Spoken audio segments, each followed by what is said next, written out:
It's been nearly 8 months since government forces literally locked out Juan Guaido from Venezuela's National Assembly.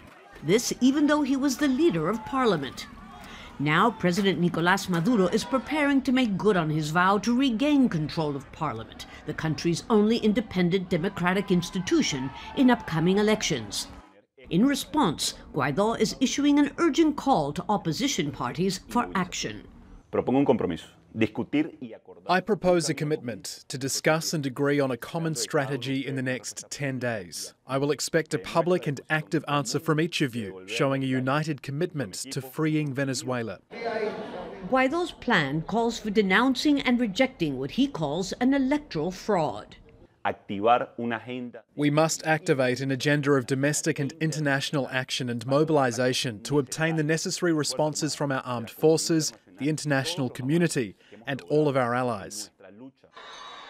Guaido is appealing to the fractured opposition to join forces and call for a total boycott of the elections, arguing that fraud is a foregone conclusion. Participating would legitimize a dictatorship, he says.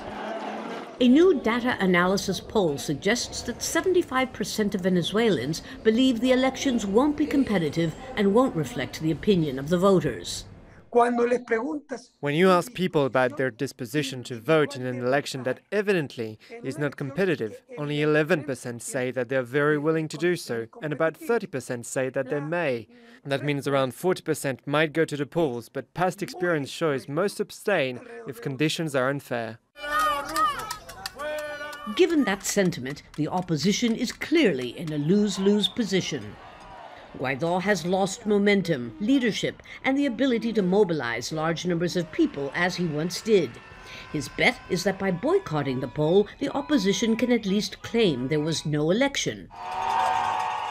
That will likely draw out an ongoing political standoff in which more than 50 nations recognize Guaido as Venezuela's legitimate interim president. But as he well knows, even that can't last indefinitely. Lucia, Newman, Jazeera.